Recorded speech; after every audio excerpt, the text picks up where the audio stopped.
But I mean, you thought Tears in Heaven was just like a fun little ditty about Jack and Diane? Gregory, Mr. Smith. Let's go. Huh? Buddy, today we're already into the bourbon today, Greg. It's been a day. It's been a day, Greg. I think you have some too. Yeah, I've actually no, I already finished mine. I had some. Yeah, a little bit of the Bondstone cash strike from a few episodes ago. You had a little bit of the what is this one? The contradiction bourbon that I have. Oh, you still have some of the contradiction? No, I got another bottle because it's really good. It's really good, and it's only like $30. So or $35 or something. And I was, when I had people over to play D&D last week or 2 weeks ago, I was showing off some bourbons and stuff, and I realized I don't have anything that's like good for sharing, because it's all like our really high end stuff that I'm like, okay, have some of this, and I wanted something that I'm like, just fill up your cup with this, I don't really care kind of a thing. Yeah. So I got a bottle of this, which so far I'm the only one that's filled my cup up with it, but it's delicious. No. Oh no, I have the hiccups. Already? Dude, you've taken like 4 sips. Might be okay. Might be in the clear. We might be in the clear. All right. Well, speaking of in the clear, did you get any fun clearance things during Black Friday? Because that recently happened. First of all, sick transition. Yeah. Second of all, no, I did not. Nothing? Third of all, I did just recently buy a very expensive vacuum cleaner from an actual door-to-door vacuum cleaner salesman. A door-to-door vacuum salesman? Yeah. I'm surprised that exists. Yeah. B, how long until it just breaks on you, because it's probably worth like $2. No. It's like, so it's one of those things, like we're in the age of technology now. So like as he's doing his little demonstration, I'm like on my phone pulling up like Reddit posts and reviews of the company.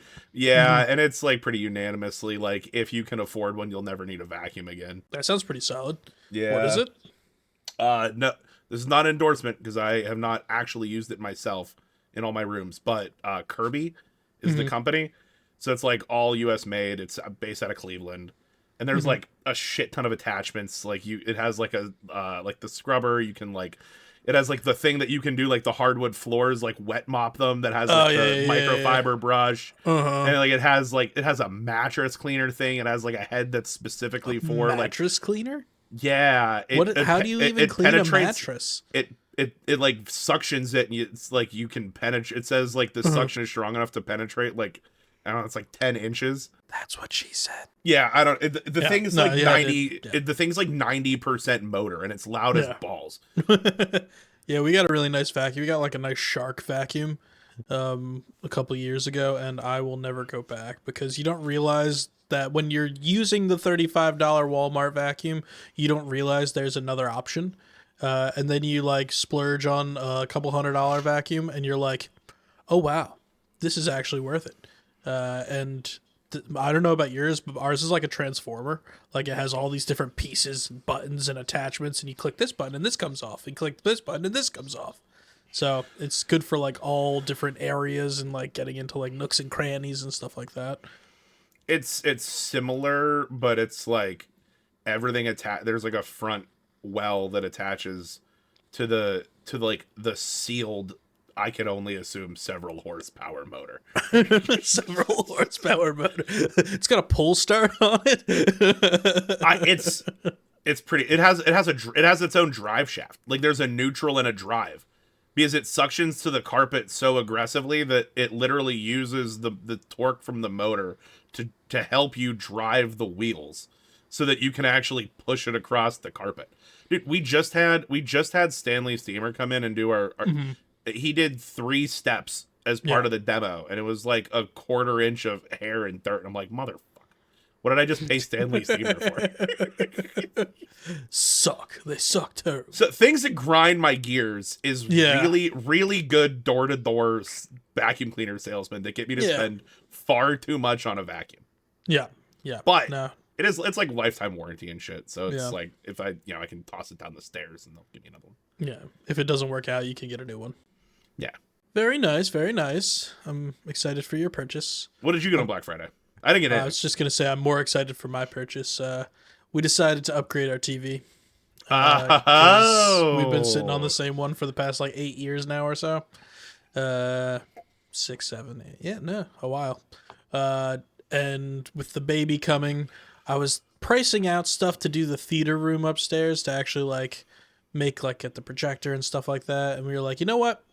Let's upgrade our TV right now because we're gonna be sitting on that couch a lot, I believe.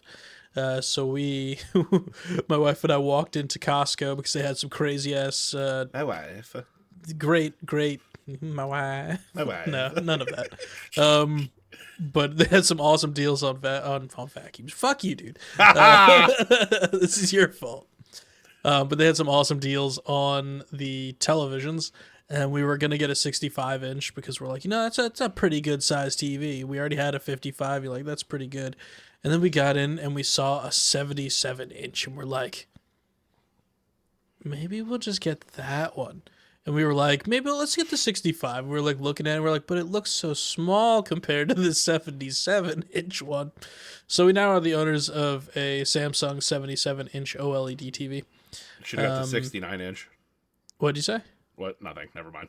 Did you say you should have got the 69 inch? Is that what you said? Yeah, did. that was Yeah, not that is an what I option. said. Ha ha ha ha ha ha ha ha ha ha ha. Good This joke. clock Anthony. radio cannot afford. Clock radio. I get clock radio. He get clock radio. But anyway, yeah. So we put it up, and I don't think we could go any bigger because it almost takes up the whole space that we have for a TV over there. So it's pretty awesome. Yeah. I remember when I moved into this place and I got the one up in the game room. I wanted to get a bigger one, but it would have literally been too big for the wall. Yep. That's like I think that one's 75. that one's 75. I think it's either 75 or 65, but I think it's 75. Mm-hmm. It's big, Yeah. but that was the 3 year ago Black Friday purchase. Yeah. Well, it was funny because I was looking at it and we were like, we're going to go with the 65, I think. And then I was looking at it after we had decided to go with the 77 because they did delivery on it rather than us having to carry this 100-pound TV to our house. So we got delivery on it for free, and it took like 2 days for them to get it to us. So I was just like looking it up, and apparently the 77 inch is twice the size of a 55 inch. And I'm like, I didn't realize it's that much bigger. Yeah, because it's on the diagonal. Area works. Yeah. Yeah. It's literally twice the screen size of the 55. So that was our big Black Friday thing. And now, Anthony, I don't know about you, but I've got something to whine about. I also have something to whine about, Greg. I got lots of stuff to whine about. I've got a few things to whine about, sir. Greg, what entire bottle of wine are you finishing tonight? I am finishing an entire bottle of Silk and Spice. It's a 2022 red blend. Okay. That is a product of Portugal. Oh, cool. I'm not going to read you the whole back because no, you're good. Oh, that's this is too Napa. much. Yeah, I'm not. I read you the whole back already, but this is Tyros, and the label is based on Dionysus, the Greek god of wine and revelry that's fun. and whatnot. I'm a big fan of both Greek gods and wine and revelry. The the description uses the word debauching. Debauching.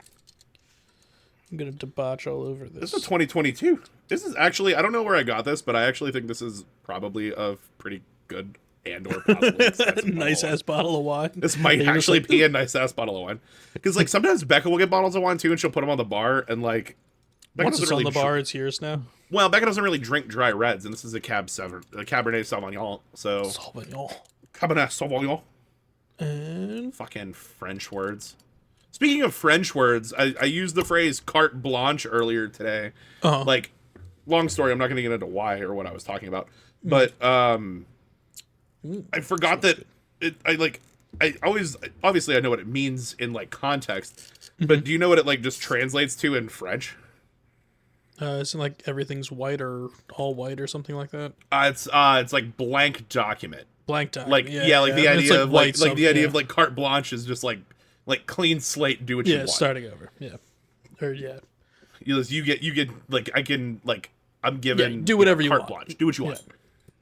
And just rip the rest of this cask strength bourbon real quick. Just pre-game the wine bottle.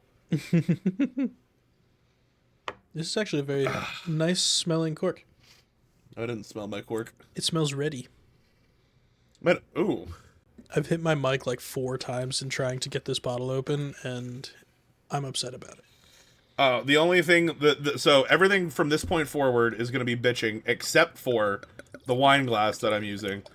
If you're watching us on YouTube, it's a very cute little wine glass. For those not watching, it's an elf. It's a hand painted glass with an elf like tangled up in Christmas lights, and it says "elfed up" on it. Instead of like fucked up, it's like elfed up. So, getting in the mood for the season. Very nice for the season. Dude, fuck the holiday season. I messed up again, and I poured too much to swirl and do it the correct way, so I'm just going to give it a sniff. Yeah, I did hold on, I can swirl this still. Hold on. Smells like a red wine. I think we're good. Smells like a red. This has a really interesting, like, almost, I think it might be vinegary fragrance. It's a very almost may have gone bad fragrance. No, I don't think so. No, there's a little piece of cork in there. That's on me. I did that. I tied that shoe. This is delicious. Fuck. Come here. This is Greg, like something to whine about cork in my wine. Yeah. Have I told you the story about when we were trying to open a bottle of wine after the Ren Fair? You have not told me that story. So, me, Yana, and a guy and his wife and us and my sister. No, it was my sister and my sister was there. No, I don't think was she there. I don't know. They were at the Ren Fair with us, but anyway, we got a hotel room after the Ren Fair. Yeah, no, it's completely irrelevant. I know, but we went to the Ren Fair, and the Pennsylvania Ren Fair is on a winery. So usually when we leave the winery or leave the Ren Fair, we stop at the winery and get a few bottles. So we got a hotel room that was really close to the Ren Fair. So we're like, let's get a couple of bottles and bring them to the hotel room. So we get to the hotel room and go, well, we have the bottles, but we don't have a corkscrew to get them open. No wine key. So I'm like, well, they have to have them at the front desk, right? It's freaking. You would think. It's a hotel right next to a winery, so they have to have them. So I go across downstairs and be like, hey, you guys have a wine opener? They're like, yeah, we have one, and they gave me just like a regular screw wine opener, like the key kind of one that you're talking about. That's just pop it open, corkscrew in the middle, and then you like use it on the side of the bottle to pry the cork up. Yep, I am still listening. I'm just fishing this cork out of here. Yeah, it's perfect. So go back upstairs and use the wine opener. Yep. Screwing it in, snap. Just snap the metal corkscrew off in the wine, in the cork. So I said, okay, well, that sucks. I wonder if they have another wine opener down there. And mind you, it broke down far enough that we couldn't get the metal piece out. Yeah. So we went back downstairs and I said, hey, actually we sent someone else to go downstairs. So it wasn't me going down again. Hey, do you guys have a wine opener? And asked for a wine opener. And they're like, oh yeah, we have one more back here that we can use. So they gave it to someone. They came up, screwing it into snap 2 wine corkscrews. Snap 2 corkscrews, try to get this bottle open. At this point, we're just like, all right, we need to get this bottle open. How can we do it? So we're looking up all these different ways to try to do it and end up using like a knife to try to push the cork in, but it broke the cork up while we were doing it because it had 2 pieces of metal going through it. So it was like all splintered loose. Anyway. So we pushed it in, but by the time we got it pushed in to where we could do it, there was so much cork just floating in the wine. You didn't have a coffee filter in the room? That's exactly what we did. We got a coffee. We got the coffee maker, and it had like the pre-ground coffee packet kind of things. Mm-hmm. So we ripped it open, poured all the coffee out of it, and then just filtered the wine through the coffee filter so that we could drink it. The wine tastes delicious. It was fantastic. Little hint of coffee. There was there wasn't too much because it hasn't been brewed or anything. It was just like pretty much a clean filter, but it was the most effort I have ever put into trying to get a bottle of wine. Have you ever done it with a lighter? Way difficult. I've seen people do it with a lighter. I've never done it myself, and I feel like I would probably like break it. How? Because when you heat up glass too much, it cracks. Well, you don't. You move it around. You're just trying to make the air in between the wine and the cork hot. Yeah, No, I understand how it works, but I still feel like I've never done it before. I don't know. It works. I mean, Yeah. it takes a minute, and you got to be a little patient. It works better with a torch lighter than it does with like a Bic, because more easily leave the wine upright Yeah. and just like sort of like move Just it like back and forth on the yeah. I did it with cigar lighter one time. Yeah. That sounds like a good way to do it. Well, Anthony, we're not here to be merry and tell stories and No, talk about great deals we got. We're here to whine. God, I And want to wine so bad. I mean, would you like to take the floor and start the whining? Just fucking everybody, man. Like, people are just like, last time we were like pretty I don't want to say regimented, but we like kind of like decided what we were gonna bitch. Like, I am just taking the general stance that like everybody can fuck right off. Everyone. Just so many people. Just like, I mean, mind a you, majority of people. I'm taking a similar stance, I think, right now. Except I do have specific things that I have gripes about right now. It's just like, if everyone just took efforts to make other people's lives easier instead of more difficult, or like it just like took one extra step, knowing that, and like I don't want to be specific because like I don't, I'm not saying this is about anything in particular or anybody or whether it's life or work or, but just like it's so easy to just do one, like just slightly more to make yours and everyone else's life simpler and easier. Like, just one extra little, like, preempt the question or, like, anticipate that your response is going to be insufficient. Like, just a little more. Just do your job. Yeah, I think that's what a lot of stuff comes down to. And, like, I don't know. It really... When it comes down to like doing a little bit extra, things like that, I completely agree with you that it's it does make everyone's life easier. I can completely see when people don't do extra and just do what their job is. My problem is when people don't do their job and don't even hit the like mark of actually meeting the expectations that they're supposed to do, and it fucks your day up. Like something that you expected somebody to do and then they just don't. And it's like, well, now that ruins my whole day. Well, it makes their life harder, too, because then they're going to have to deal with your ass again.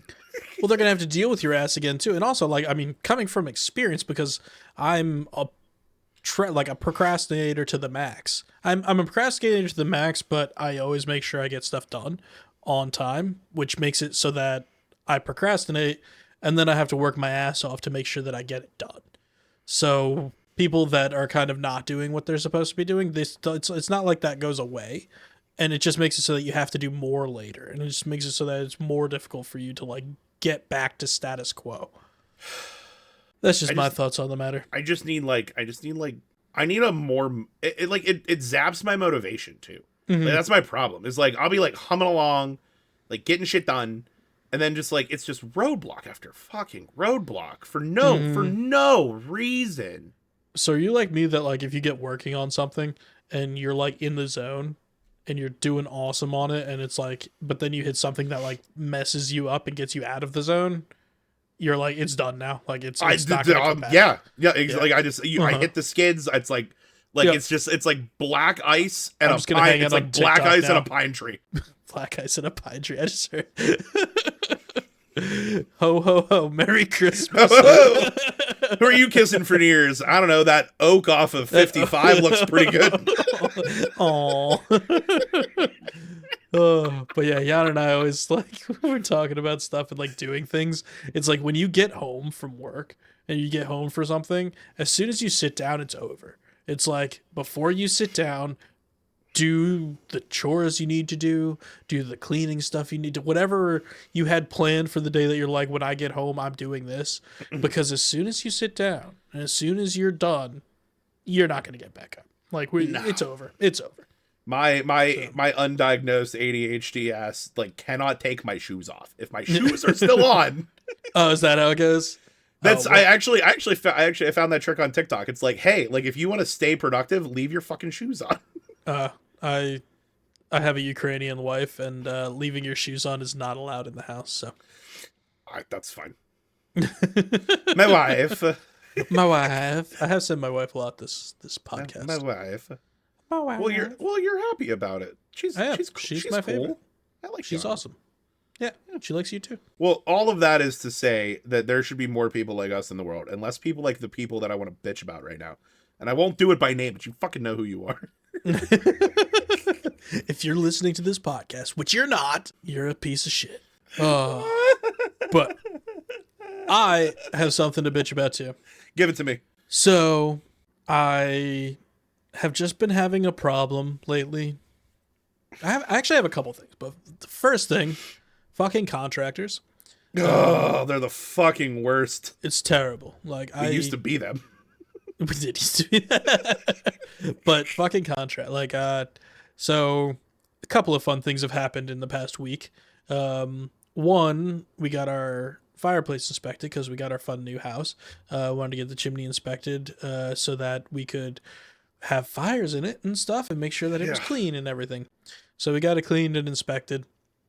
And the guy comes and he's like, I put a camera up there. I cleaned everything, but I put the camera up after I cleaned. And so inside of a chimney, there's these big clay liners on this particular chimney. So It's like pretty much like a terracotta liner that goes all the way up the chimney, which is very common. No, this is like a very common way to do it. Like inside of the actual masonry chimney. Mm-hmm. They put these liners in, and then they put mortar between the liners, so it makes it so it's a completely like smooth surface that goes all the way out through the chimney, out through the top. That makes sense. And they're made out of terracotta because a lot of the smoke and stuff that comes off of fires is very like acidic and very corrosive and stuff. Well, yeah, that's and terracotta is very unreactive. Yeah, so bricks, like actual masonry bricks, are reactive and it can kind of melt them away, whereas the terracotta like keeps it good. So our house is like 100 years old, so it's old as fuck. And he's looking up there and he said, well, I'm looking through and some of the mortar between the actual pieces going up is kind of chipping and coming out. So it gets a place where creosote can build up, and smoke can potentially like come out into the actual chimney itself on like the actual bricks, and it can react with them and it can be a problem. And I'm like, okay. And then he's like, furthermore, there's a part above the actual place where you light a fire in a chimney called a smoke chamber. That's pretty much, it's like a bigger area that goes like from a bladder the size, for the smoke.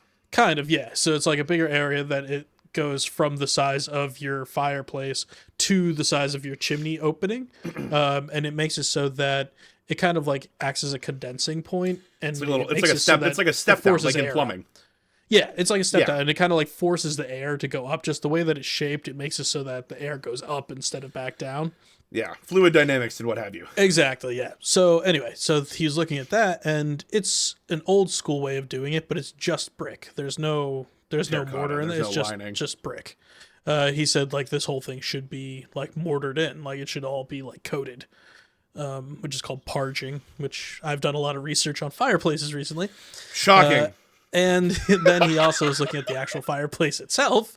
And furthermore, he said that so when they built the fireplace, they used regular construction bricks and not like fire bricks. Not the bricks that, okay. Because 1923, they probably didn't even have fire bricks. It was probably like bricks are bricks. We put the bricks. They built bricks are bricks and bricks.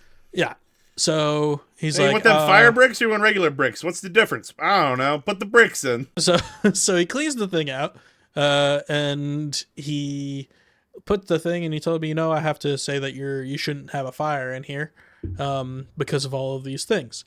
And I'm like looking at the pictures, and it looks like there's just like a little chipping of the mortar, and there's like a little stuff off here and there. I completely understand the smoke chamber just being bricks, but like, that's the way they did it back then. Like it was never a thing to do anything differently. And the cracked bricks, like I said, bricks are bricks. Like if they're cracked to the degree that they are in the last 100 years, it's gonna be fine. Like, so you realize he just has to say that, right? Exactly. Yeah. So that's why like I kind of like took the guy to the side. I'm like, hey man, so I know they say this like, I'm like, is it like really not good? Like, like where are we at? Because I'm like, again, the pictures don't look that bad from my perspective. And he's like, well, it's definitely bad. It's not good. He's like, but like, if you have a fire in there tonight, you'll be fine. There's nothing in there. If you have a fire in there every night over the winter, then you're gonna have a problem. And I'm like, I'm probably gonna use this like 5 times all winter. I think it's fine.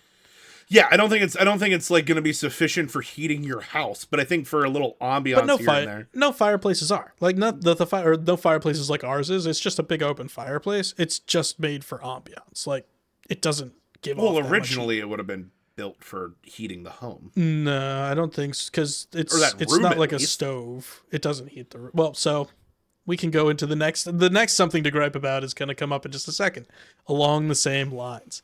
So anyway, so he's like, oh, we'll write up a quote for you. And he gave me a quote for like $6,000 to reline the chimney and to put an insert in. And I'm like, no. Dude, why don't you just have a plumber come and shoot a fucking lining? Yeah, they do have linings for them too. I was looking again. I did a shit ton of research. Sure they do you have did. liners that you can like spray up in there. But either way, like I said, I'm going to use it a couple of times a year. I'm not that worried about it. I'm just going to get it cleaned all the time so that it doesn't build up anything on it. Is your furnace gas or electric? Gas, which brings me to point 2. Are you just gonna? Well, I was gonna. I mean, you could probably just tee your gas line. I don't want a gas fireplace. I don't like gas fireplaces. But I like wood burning. It's the same fucking thing. It is not even close to the same thing. You're missing the fake, smell. It looks completely different. If you're cooking pizzas in it, sure. But if you just want a fire in your living room, your furnace is right underneath. I know it. I know it is. So it's like I could bring a guy out there. He'd run that gas line for a 30-pack of Miller. Through the clean out that goes literally right behind the furnace and up through the fireplace because it has an ash, like with the big ash catch things underneath it that is right behind our furnace is the clean out for it. Anyway, fuck, I'll do it. Anyway, I don't want to. I just like wood fireplaces. Fine, I think they're just better. I just think they're 1,000 times nicer. I have the same stance for my pizza oven. I was offered a gas one and I turned it down for the wood. It's worth. I'd rather have. It's worth the inconvenience. Yeah, it's worth the inconvenience and like having an actual fire going. It's not just the fire flickering with the like logs. It's like you actually have the logs burning. It looks completely different than a gas one. You actually you get the smell of it and like there's more to it than just the flames and heat. Yeah, correct. There's wood. Yes, the wood, and it's there better. There is in fact more to it. Very good. But yeah, I like it better. But the other thing, so again, $6,000 quote. So I spent I guess this was 2 weeks ago. So I spent that whole week just like researching fireplaces, deciding if I want to try to put an insert in it, if it's worth just like lining the chimney with like a stainless steel liner, what kind of a issue is it worth this kind of a thing. And I'm like, you know what, before I do anything, I'm probably going to get a second opinion on it, which I have not done because again, I don't think it's that big of an issue right now, but I probably will maybe next year. But right now, I'm not really worried about it. Before you go into your second thing, I have a very similarly related furnace-related gripe about contractors. So my second thing is actually the same with the first thing. Yeah, it all goes together. This all goes together. Yeah, I'm just letting you know that I didn't have this as a thing to gripe about, but now I do. But now you do. Yeah. But so the second thing is... whine about. I don't know why we keep saying gripe. Whine about. Whine about. I'm almost done with this bottle. This is a problem. Oh, are you really? Oh, I've been pouring heavy. Quick. Well, you've been telling your story, and I've been drinking. Fuck. I'm going to forget that I drank a whole bottle of red wine tomorrow, and I'm going to go to the bathroom, and I'm going to be really concerned about my health. My buddy. Oh, no. Oh, no. It's finally happened. It's like that time that I ate that beet salad, and I thought I was internally bleeding. But anyway, so second thing, I had friends over last Sunday. D&D, yeah, the same one. So we had D&D and everyone was over. It was a good time. We noticed our house was a little chilly, but didn't really think anything of it. Then later on the evening, everyone left. Jan and I are sitting there. We're like, it's still pretty chilly. Like, it feels like the furnace hasn't come on in a little bit because we have a gas furnace. Go over and look at the thermostat, and it is at like 65 or something. Not like cold, but like it's usually colder than you have it like set. usually have it around 70, 68, 70, something like that, or 70, 70, somewhere there. So I was like, click, and we'd set it 70. Weird. Go downstairs, look at the furnace, turn it on and off, like flip all the things. Doesn't do anything. All I hear is the fan coming on. And I'm like, well, that's a problem. So, put in a ticket for someone to come out and take a look at it. They come out and take a look at it. And while they got there, I remembered that because we also just recently bought the house, we have an HSA home warranty on the house. So I call the HSA place, and customer service leaves a lot to be desired, like a lot, a whole lot. They all do. They don't want to pay you. They don't want to pay for anything. They do not. They literally, like, I was on the phone with them for about half an hour while the guy was here working on my furnace. I was just trying to get them to reimburse me for him. And they're like, oh, we can't even look to see if they're in our system until you pay $100 to open a ticket. That we have like a service ticket open for this issue. So after talking to the first person and escalating it to their management, got nowhere and just said, fine, I'll just call you if I need to talk to you later. So the guy comes up and he says, well, you need a new board. Huh? I said foreshadowing because you said the first foreshadowing. Guy. Yeah. I already talked about the second opinion a second ago. Yeah, always get a second opinion. Always get a if it's I get a second opinion if it's more than $2,500 I get a second opinion. Yeah, well, I'd probably, even if it was like $1,000, probably if it was over like 500 or 600, I probably would. But either way, so the guy comes upstairs and he says, yeah, your board's gone. I can't get it to turn on. Nothing's there. You need a new one. And then he says, for our particular furnace, it's pretty expensive. And I'm like, okay, how much would it cost to replace the board? And he said about $3,500. I'm like, wow, that sounds very expensive. But again, I don't really know how much this stuff costs. I don't know. I'm not an HVAC I know person. Zero fucks about I've done a lot of 30-year-old furnace boards. I've done a lot of things. I've done a lot of fixing of things, but I've never done anything with HVAC before. Both of my parents live in places with gas or with electric baseboard heating. It's very reliable, doesn't break. So not really an issue there. No, they're just fucking 30-foot resistors. Yeah, they're just 30-foot resistors. The problem is they cost hundreds of dollars a month to heat the house. Oh yeah, no, electric heat sucks. It's terrible. But anyway, so then he says that, and then he says, but your furnace is about 20 years old. It's probably would be better for you to just get a new furnace. And I noticed that there's some pipes over your hot water heater, which is about 10 years old, that are also leaking a little bit, so you might want to get that looked at. And I'm sure your air conditioner is probably the same age as this, so you might be able to bundle and just get them all done at the same time. And I'm like, thank you, sir. I know a salesman pitch when I hear one. I'm friends with Anthony, and I'm about to be... Sir, if you'd be so kind as to let me go upstairs and apply some lipstick before you properly fuck me. So I'm looking at this, and I'm like, okay, well, how much would it cost to have a new furnace put in? And he said, well, your unit's pretty big. Probably be anywhere from 12 to 20 grand. I'm like, are you fucking kidding me? I'm like, first of all, we're not even going to entertain that right now. The $3,500 board sounds much better now, which is probably also what he was kind of trying to do. Probably the fucking point. So I'm like, okay, write me up if you want to like write up a quote or something. Write me up a quote for the board replacement because I don't think I really want to do this furnace thing. And he's like, well, if you get an appointment for someone to come in and write you up a quote, you should probably do it fast because we're filling up right now because that's time of year. And I'm like, bro, get the hell out of here. You're just hard selling me. Leave. Like, I'm done. So this guy leaves, and I hop back onto HSA and I open a ticket. They assign a contractor. That's how this works. And they had someone come out who I looked at the reviews for them before they came out, and they were terrible. I'm sure this company was like the worst reviews on earth. 100%. So I was dreading it like the whole time. They were great. Fantastic. This guy came out. He looks at it, does the whole diagnosis thing. I didn't tell him that I'd already had someone look at it. Smart. And he comes upstairs and he goes, yeah, you need a new board for it. So I'm like, okay, cool. We have consensus. That's the problem. Consensus, this is the issue. That's the problem. So he says, we need a new board. I'll get you a new board. If there's one close by, we'll have it soon. If not, we'll have to order one and it'll be a couple of days. I'm like, that's fine. Sounds cool. So we had a couple of days with no heat, in which time we used our fireplace and learned it does not heat the house very much at all. Does not heat. It does not heat much of anything. But it is very nice for ambiance. Let's go sit by it then. I mean, you just got to be So right on it. Right next to it, it would be warm, but like by the unfortunately, couch, heat doesn't does work. go up. Yeah, it goes away very quickly, and it goes up the chimney most of the time.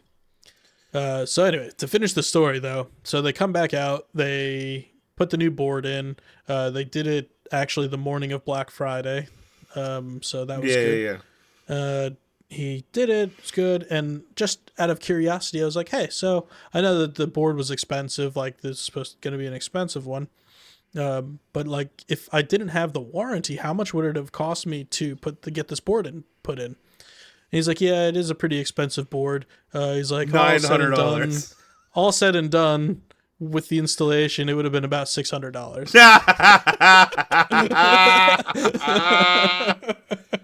Dude, I feel like these fucking contractors. I don't trust anybody anymore. Like, buddy, I don't want have to fucking get a second and third opinion. I don't want to play the one up game. You want to hear the one up game? Oh yeah, dude, let's one up this shit. So I got a family. So I have a. It can make this a long ass episode. I'll preface this with, I mean, fucking cut nothing. Who cares? We're just bitch about editing at the beginning and then just fucking post it in full. I live in Pittsburgh. I've always lived in Pittsburgh. So as you know, more or less, I have somebody for everything. If it's not a family member, it's someone my family's known for like 800 years. You're also just one of those people that just talks to random ass people and makes friends with everyone, and you just meet people. So yeah, dude, I got the when I'm working on the house next door. I got a guy for that. I got an HVAC guy. I got a new HVAC guy that's more reliable than the old HVAC guy. But the old HVAC guy has he's been friends with my dad. He's helped him do a bunch of different stuff, like always been solid, good price, everything like that. He's been trying not to do side work. So this is 2 years ago now. So 3 years ago, this gets to be more recent, but like 3 years ago, I had a AC issue. Similar to the thing that your furnace was doing, but like it was kicking on, it was spinning, but nothing was getting cold. Yeah, really typical with old units. The compressor or whatever, like there's like a fuel cell thing that was like blown, and you could see it. Like it's capacity, whatever the fuck it was. Swap it out. It was gonna be $400 or $500 for like the labor, the time, the part, everything. Not bad. Whatever. So he's like, so you can pay for this. And it's it. Or you can sign up for like this thing where like we come and like do free inspections, whatever, and like we'll comp this. Like it's the same price. You get this other stuff, but will comp this. So they did the same thing with the fucking first furnace people that came out. Yeah, I'd like signed up instead of their like $100 for the service call. I was gonna sign up for a maintenance plan where they come out like twice a year and check shit. Yep, never have them come back, change filters and stuff. Yeah, no, I told them never mind, just paying for the service fee. Yep. Anyway, sorry. But I did that. It seemed like a good deal. Now, obviously, me being a salesperson, I know what they're after. They want to come in. They want to corner the market on like you as a customer. Like if something's wrong, they want to be the one that you call. Full stop. Fine, I get it. If I'm running a business, that's what I would want people to do too. Personally, I enjoyed paying less for the thing that I had just had done. And I was like, cool, I'll take an inspection. Like it's an old house, it's an old furnace, whatever. And I'll take whatever you say with a grain of salt. So next winter, guy comes, they call, hey, hey, you're a part of this, yada, yada, yada, blah, blah, blah. We want to schedule your furnace inspection. So the dude comes, sticks his little meter in, looks at his thing, whatever. And it's like reading on it. And he's like, hey, so there's like a lot of, I forget what it was. It was like O2 or something like in the exit pipe. And like based on that, it's like basically like it's not burning clean. Not burning all the And fuel. the way that he had read it, and like the way that it was describing, it's like it's not burning clean, uh, and essentially more or less, he's like, there's probably carbon monoxide, like you're at risk of like carbon monoxide like going into your actual vents. Do you have a carbon monoxide detector? Yeah, I have a couple, and I went out and bought more after this guy literally was like, like he implied that I was gonna like die in my sleep if I didn't buy a new furnace from them. Mm-hmm. Like Yeah. he's just like, look, man, like I can't, like like it's dangerous, and like this. I'm like, I'm gonna get a second opinion because you're telling me I need a new furnace, and I don't think I need a new furnace. I think you're full of shit. Uh-huh. Yeah, exactly. So it takes like a week for my buddy to come out, not my buddy, but like the guy, like the family friend HVAC guy. Like I said, I now have a new HVAC guy, but it took like a week for him to come out, and he like inserted the thing on the meter, and he's like, hey, that's not how the other guy did it. Like, and he's like, yeah, but this is like the right way. So there's like a little meter that has like, it's a little diaphragm suction that like pulls the air in, and it analyzes the molecular compound of like the air it's pulling. Yeah. Well, the guy that read it the first time, he had it in pointing against the flow, so it's only pulling the lightest elements. It's missing heavier. It's missing the heavier shit. So he's like, no, you have to insert these like 90 degrees, whatever. He's like, you're fine. He's like, this is in total like perfectly fine. This is lighting, like eventually are you gonna need to replace this? Like, sure, it's old, but like it's fine. Like, it's lighting, like if you ever have a problem, like look down there, like make sure it's lit all the way around, like you're fine. Like, have your carbon monoxide detectors. And the guy's like, carbon monoxide detectors like only detect like when it's like dangerous levels, and by that time it could be too late. And I'm like, yep, well, that's the only time that I give a shit about it.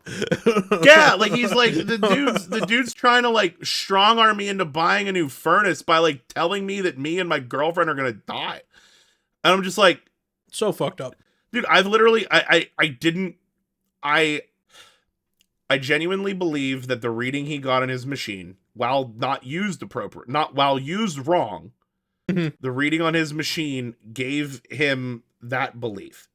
Now, I don't know if he did it on purpose or if he was trained improperly or what, but or he was trained improperly on purpose to make a sale. Also totally possibly true. One of the rules I live by is that I never attribute malice to what can be attributed to ignorance. That's good. That's a very good rule, actually. Yeah, it's like there's a few axioms by which I live, and that is one of them. I never attribute malice to what can be attributed to ignorance. The other one that I also really like is never accept advice from someone whom you wouldn't.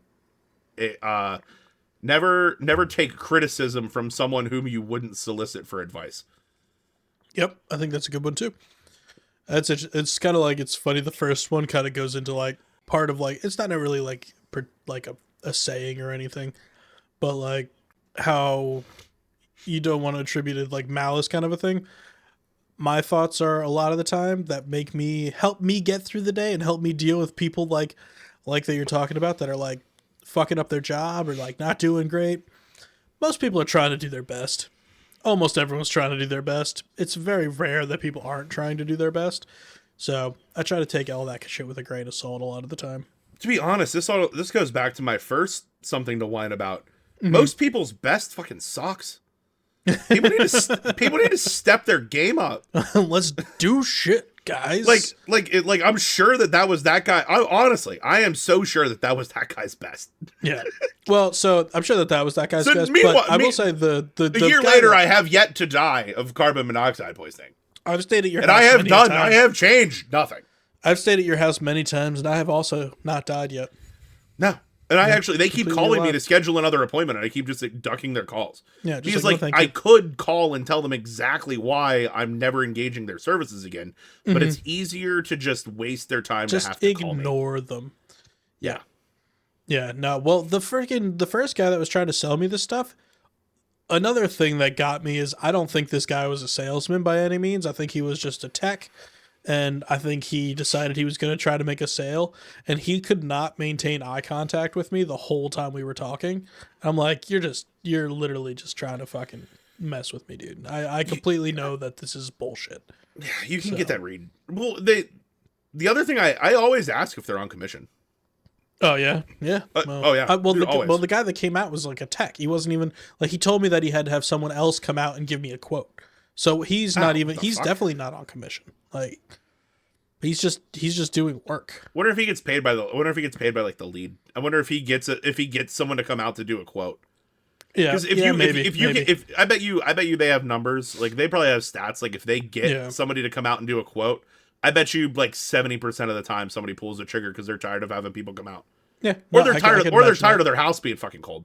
Yeah, well, that was our issue. Is I'm like, I need this done quick because it was supposed to get like into the 20s like this past week or this past weekend. I'm like, well, I want this fixed before that. But yeah, So our something to whine about are contractors trying to tell us that we're gonna die if we don't do the very expensive services that they want to do. honestly, I think if you boil down my actual something to whine about is that I just feel like I can't trust anybody. I feel like it's like you have to, though I automatically take it that people individually are trying to do their best. If you're working with a company, the company is trying to make money no matter what happens. No matter what, they're trying to make money. So it's like they will potentially be doing nefarious things in order to make money. And I don't necessarily blame the individuals that you're working with for the practices that their company has them use in order to make money, but it's kind of fucked up that it's hard to trust people when, especially something like this, like HVAC. It's like literally, if it's not fixed, we're gonna freeze, and like the house is gonna break, and the pipes are gonna freeze, and like things are gonna be a problem. It's a necessary thing that has to be done. It's an inelastic good, as we would call it. They're good. They have like it has to be. They have a monopoly on it. They have they to fix it. Yeah, exactly. They can hamstring you if they Yeah. really feel like it. And that's the time that you have to be able to trust the people that you're working with, and it really pisses me off that you can't. No, that's fair. I mean, to be fair, like, and from my perspective, on the flip side, like, I morally, I don't have an actual issue with taking advantage of schmucks. I know you don't. I know you. But I know you like, don't, but like, only to a certain extent. You know, I it's think like like again, I think that's things that's like a wild HVAC, variance. heating, and stuff like that, like $600 to versus $3,500 $3,500. fucking wild. That's a huge difference. You should honestly, like, I'm not a proponent of Karening, but you should like call that like the Better Business Bureau on that first. Yeah, no, company. and what's funny is it's like one of the more quote unquote more reputable businesses in this area for HVAC. Like they're like a small business, but like a bigger small business. You know, like they have like multiple. They're bigger than like your mom and pop, but not like nationwide kind of a thing. Yeah. And I don't know. Interesting. I've decided that I'm just going with mom and pop shops for everything now. I usually do that for my car, unless it's like Yeah, bait. definitely. So I will say the Green Tree NTB. Shout out Green Tree NTB, now part of Mavis Bricks. Like they have always, like when I have not had time to do stuff myself that I could normally like do, like I can change brakes. Like if I need new brakes, I can change brakes. I don't have time to fucking change brakes. Do I have time? Okay, sure, but like I don't have the blocks. Like it's such a pain in the ass. I just got a garage, so I'm gonna be doing as much of my own stuff as I possibly can because Totally fine. just happy to have a garage now. Yeah, and you know what? If I had like an off-street parking in a garage, I think like oil changes, like stuff like that, totally different story. But like for me, like I'm doing it on the road and I live on a hill. No. The whole time that I lived in an apartment, I did none of my own maintenance. I went to like quick oil change places, got all the stuff done at the dealership. I found this one mechanic that was pretty solid where I used to live over in Doylestown. They were all right. They were, I think, again, they were the similar that they were like a slightly bigger mom and pop shop. Like they were a little bit bigger than your typical mom and pop, Like but a regional. Yeah, they were like. I mean, I think there was only one shop. I think it was like a one shop mom and pop kind of a thing. But it was a big operation. Bigger. It was a bigger operation. It was like a multiple building in the area. Like it wasn't Bill in his garage. No, it wasn't Bill. It wasn't Mavis, but it wasn't Bill in his garage kind of thing. And I think I need Bill in his garage. That's the one that I want. Fuck, I love Bill in his garage. But But yeah, so for the whole time that I was living in apartments, I always did that because I just didn't have anywhere to work on anything. Now I've been amassing tools since I finally got a garage, and which is another thing. We went to Harbor Freight on Black Friday. Oh, buddy, Harbor Freight is so much fun. I I love Harbor Freight, but like I can't go into. Hold on, let me finish my mechanic story, and then we'll go back into Harbor Freight. No, you're good. You're good. What I was gonna say was I have recently lost. So something else to whine about. I have recently lost my mom and pop mechanic. Oh no. Yeah, no. Ray the mechanic no longer does anything, and to be honest, I do not trust his son as far as I can throw him. So I had the same thing happen back home. Our John that we've been going to since before I was born. Yeah. He got older and stopped doing anything other than like inspections from time to time. You mean printing inspection tickets? Yeah, pretty much. Pretty much just like walking over, making sure your tires aren't bald, and then being like, you're good to go. Good to go. But what's then, what's a catalytic converter? I'm just kidding. But oh, no, that's but what his son took over.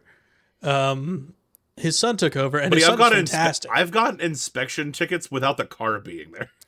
So we had a separate place that we would take our under the table kind of places that we were looking for. That there was this one place that it literally on every Saturday morning had like a line out the door for inspections because they were just a lick and stick kind of place.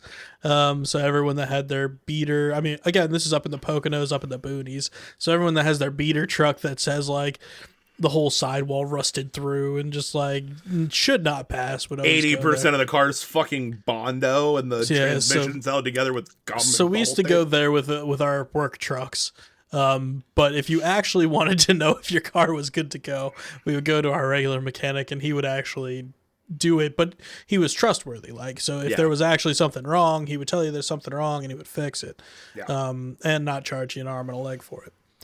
But he got older and stopped working on most things except for very simple stuff.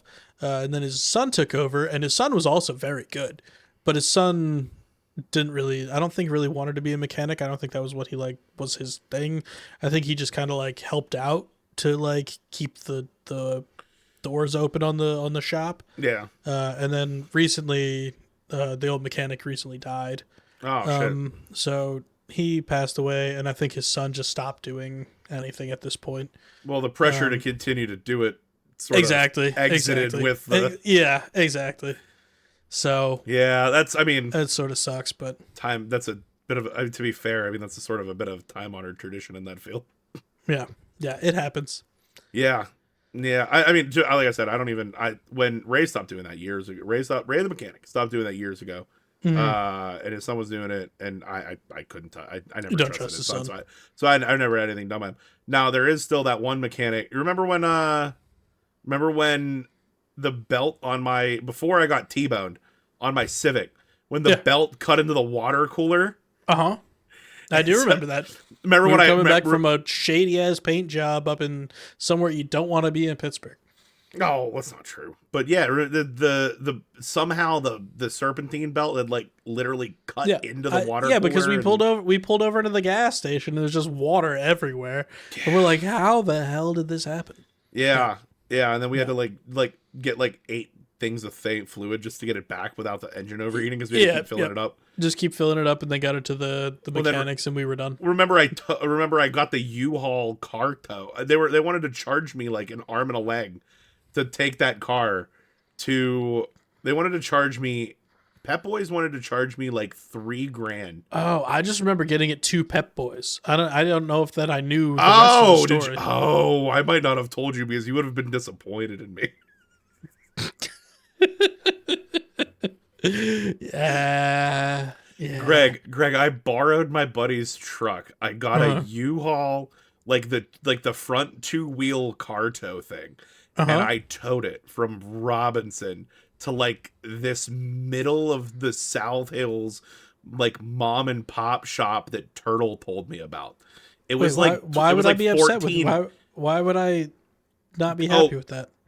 I mean, I don't know. It was very irresponsible, and it was being towed by a car that was not rated to tow another car. Well, it was like a Chevy S10. That should be fine. It has a tow hitch. You're good. It has a towage, can pull.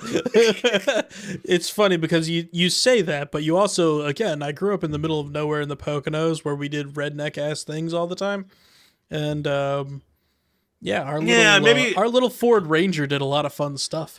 it's a fucking Ford Ranger.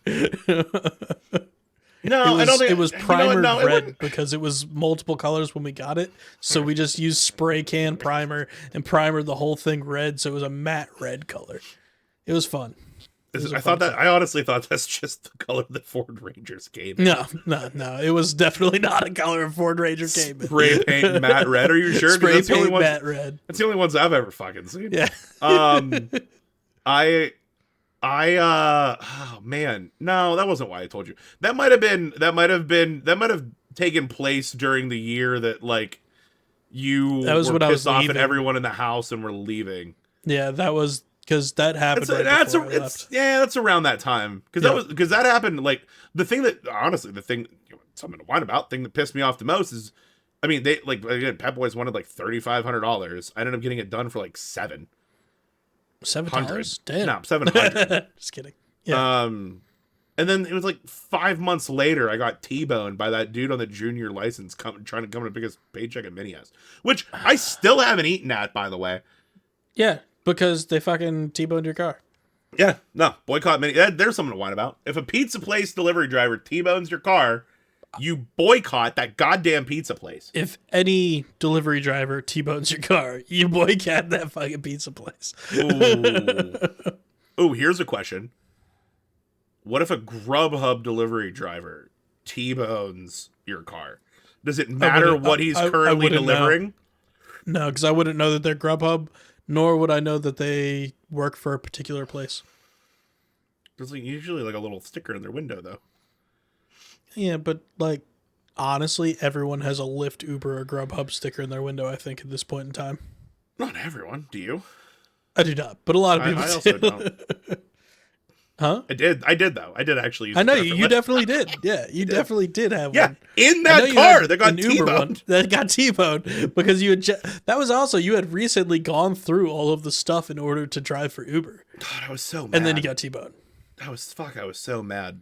I got out of that car ready to murder someone. Yeah. Because it was raining. It was like 3 a.m. I think that was the first wreck that you were in that wasn't your fault. Are we talking like by letter of the law, or are we talking about No, circumstance? actually wasn't your fault. Not by the law. No, the chick I rear-ended in my mom's Kia Soul, that was absolutely her fault. I hit her. Wasn't she just stopped at a red light? No, we were like driving down the road. We were like driving. It was a 4-lane road. Yeah, she was going to make a left or something. It was a 4-lane road, and she stopped to make a a left turn across 2 lanes in a double yellow line. Yeah. Never mind. I remember. Yeah. And I almost missed her. Almost, but not quite, and enough to just total that car. Dude, I will. Well, I mean, any type of collision like that nowadays, like, is going to total every car. Yeah, like, they're made to crumple. Like if your frame crumbles. Yeah, I mean, no one got hurt. I mean, she might have got a is concussion the because most she didn't have a important seatbelt on. But like, the best part, and here's something else to whine about: the police state and entrapment, and just overall law enforcement lying to you. Okay. Cops do not have to tell. this up? Cops do not have to tell the truth. True. They can lie to you. True. They can say whatever they want. Exactly. So in that so instance, you can also say whatever you want. I didn't get a ticket. You can lie to a cop. There's Yeah, nothing, 100%. There's nothing wrong with lying to cops. No, fucking definitely lie to cops. Like, as long as you're not like, don't be like holding a gun and being like, I don't have a gun. Stupidly lie to cops, but like you don't have to tell. How fast? In high school? Hey, kid, how fast were you going? Well, hold on. Before you go into your in high school, let me finish Yeah. what started this rant. But like, Let's do it. how fast were you? How fast were you going? I don't know, officer. How fast was I going? Like, totally reasonable. Yeah, mine's empty already, buddy. I'm gonna switch to bourbon. I probably will be too. Yeah, fuck that.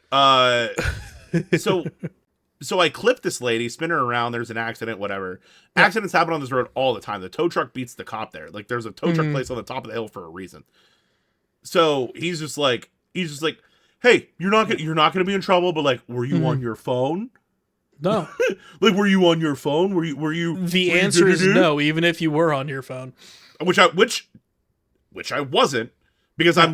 I'm like 3 car lengths behind this chick. It's a 45-mile-an-hour road, but if you're doing 45 on this road, you're gonna get run over. So like Supposed to be doing 60. we were probably doing like 50 plus. Yeah. I literally look down, change the AC, like change like the temperature and like the fan speed. I look up and this bitch is at a full stop in front of me.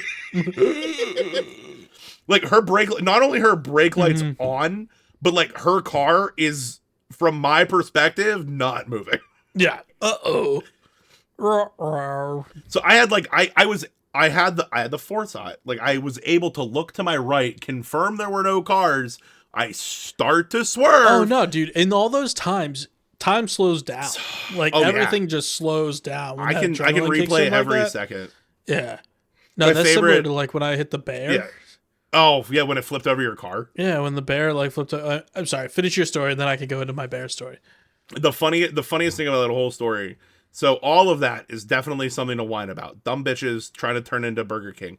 But the funniest only highlight of that story was me on the phone with the Liberty Mutual lady. Also, do not get Liberty Mutual insurance. No offense to Liberty Mutual. USAA. Not trying to make. Well, I don't have that. I guess I could actually use it. Anyway, I don't think so. My parents were in the military. That's the only reason I can. is it any family member or just parents? Parents. Fuck. Okay, My then I kids are can't get fucked. that. Yeah, I mean, I don't mind. I thought you could transfer USA. I mean, they can be on my insurance until they can't be on my insurance anymore. But your grandparents were military, so you can't. It's just whatever. your kids. Yeah. Sign up for the reserve. You're too old to get. You're too old Nah, to I'm get good. deployed. I'm good on that. Thanks, though. With this World War III about to start, I'm good. Oh my I'm god, we're thoroughly gonna be okay. fine. Anyway, the best part of the whole story was the Liberty insurance lady. She was like having me describe the damage, and she's like, I don't even remember. I don't remember how she phrased it, but she was just like, okay, is there damage to the front headlight? And like my dad, we're like at the Yeah. like the tow yard. My dad's standing there. She's on speaker, and I just go like, ma'am, what headlight? There is no. That was And my God. she The starts friggin- laughing. My dad starts laughing. And The friggin' when my Mustang got T-boned, the guy hit me and using a Jeep Cherokee, right? So he hit me. It just crumbled my driver door and the remember. front quarter panel. It just massacred my car. The Jeep had just like a scratch on it because freaking Jeeps are apparently built Ford tough. built Jeep. That was a joke because I was driving a Ford and mine Ah, crumbled. yeah, so yeah, you could- yeah. It was a little too deep. I'm sorry. They don't use the built Ford Tough for the Mustang commercial. Yeah, no, they do not. But he hit me, and when it hit, it crumbled. And when I opened my door, it was like a spring and just popped open and would not go back closed even a little bit. And I got out and I looked at the guy and I was like, oh crap! Like I was made sure he was okay. Everything was like fine. Everybody was all right.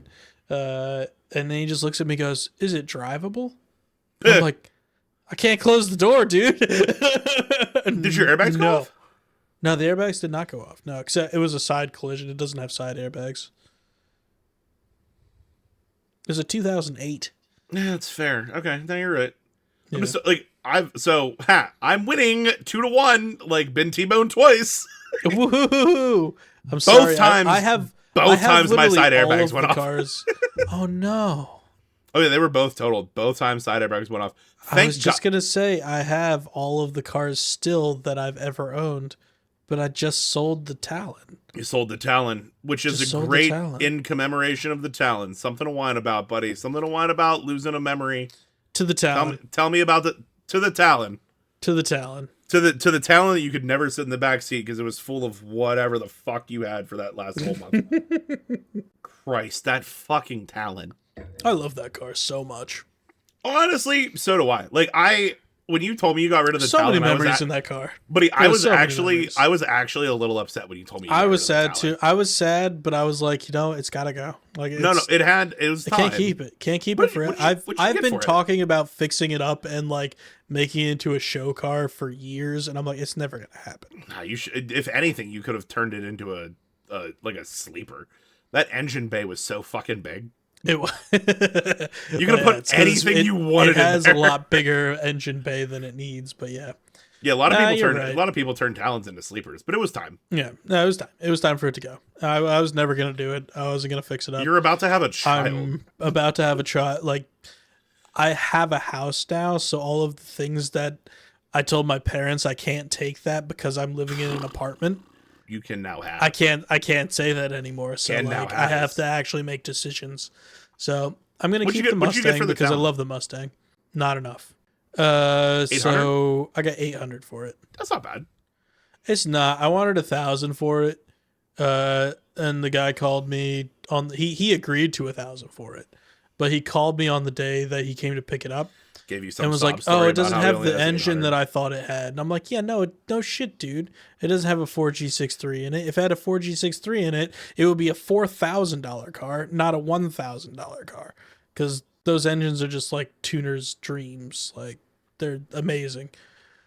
So it had a completely different engine than he was expecting, and he was like, "Oh, well," and I was like, "Just fucking sell the car. Just." It does run. It ran. He bought right? it because it still runs. But he had one before. The reason he was buying it is because he used to have one that he fixed up, and he had it like over 1,000 horsepower. Jesus, because it had Christ. that other engine in it that he wanted it to have in it that are crazy. So he probably bought it for the body because honestly, it's just impossible to find first gen Talon, Eclipses, lasers. It's just hard to find them nowadays. So he pretty much got a body, and I'm sure that he's going to be dropping a new engine into it. When I commit this to you now on a recording of podcast. Okay. When Nico's like 18, 19 out of the house and we're old. Yeah. And your birthday is going to come up and both of us will be exceedingly successful in our various fields. For your birthday, I'm going to surprise you with like some like tuner, like 1,200 horsepower, like drag race Talon. Give me a dead stock one. That's what I would prefer. You want a dead stock Eagle? That's I'm not going to be able to find one of those in 18 to 19 years. That's why I should have sold it for more money, because you can't find a dead stock one. No, I'll find you like a tweaker's dream. Anyway, like, I'm just kidding. I know. Yeah, if you can find me a 1994 Eagle Talon, I will be a very happy human being. Or if I can't find one of those, anything from 1990 through 1994. Well, no, I was gonna say that I would try to get you because it's one of the movie things that you and I share as like fun fashion things. I would find you a replica Too Fast, Too Furious Nissan Skyline. Oh, you can give me an R32 Skyline? Yeah, the Skyline. But do you have an R32 or an R34? Was it the Skyline? I know exactly. Yes, you are correct. I know it's the Skyline. I'm just trying to specify which one. Is it Paul? Why am I blanking Paul on his Walker. name? Yeah. Paul, yeah. Okay. Yeah. It's an R34 Skyline. Yeah. What's his name in the movie? Yeah, that's Paul Walker. But his name in the movie is Brian. Brian Yeah. Spooner. No. I'm joking. I can't think of what his. Oh wait, no, that's they use the word Spooner in the movie because they're talking about Spooner engines. Hondas with Spooner engines. Yeah, that's when they're robbing the trucks. That's the first one. It's because the first one they had the Civics with Spooner engines, and then the S2000's got $100,000 under the hood. You know what? But okay, yeah, you know what? Something else to whine about. Movie series that make too many goddamn movies. Fast and Furious. They did, but they changed. I think of the Fast and the Furious franchise as separate pieces. 1 through 3 is, in my mind, like the Fast and the Furious. Like that's the first ones. The rest of them, Universal would disagree with 9? you. What's up? I think they're aren't they up to like Fast X, which is like 10. 10? Is it 10? Did they hit 10 already? Either way. So And everything, are you counting or not counting the Hobbs and Shaw spin-off shit? I'm not, but I'm not gonna lie that I like everything that's come out of the Fast and Furious franchise, so I can't really hate on it too much because I'm No, like, I know. I'm not trying to just hate the on it. I know gearhead you in love me. it. I know. like it. It's just fun. It's just fun. I know, but it's Like, too much. yeah, I completely agree. I do completely agree. I think the first three are, to me, like I said, the Fast and the Furious. I think the rest of them are like just blockbuster gold. And once you start looking at it through a lens of them just trying to do fucking crazy shit and make entertaining movies, it's much better. Was it 4 with the First plane two, three scene are with the totally unrealistically length runway?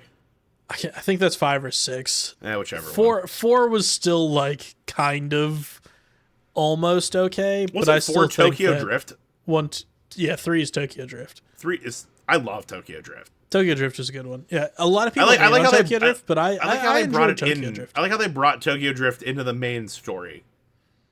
Yeah, no, it is all into the main. I mean, But not originally. Like it was like there was like Vin Diesel didn't show up until the end. Like Tokyo Drift was like yeah, its own thing it was all like new people other than yeah. I know what you mean. until they like brought like the idea of like Vin Diesel and like Han like and like all that. And like, then in into the later movies, they brought Exactly. everyone in, brought it like full circle. like Saw.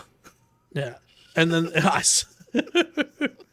and then they found that it's like, oh wait, why is Han like how he is?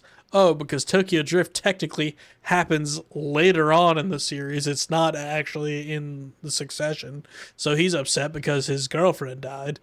And that's why he is who he is when he is how he is.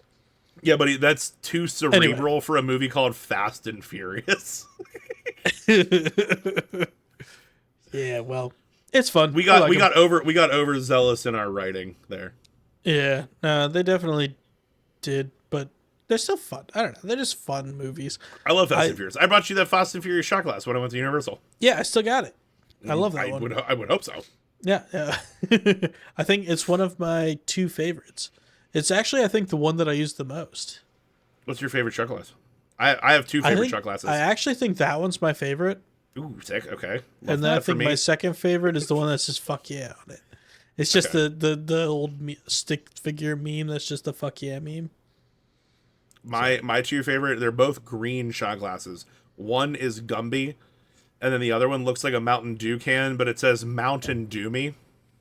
Did we ever give you completely? I mean, well, related to this, but we at this point we're just wine drunk and we're just fucking so wine drunk and chatting at this point. I'm just welcome gonna let it go. Welcome to the podcast. I think there. this is great. This is the apex of entertainment nowadays. Yeah, this may or may not be for everyone. I might cut this off at some point. We'll see.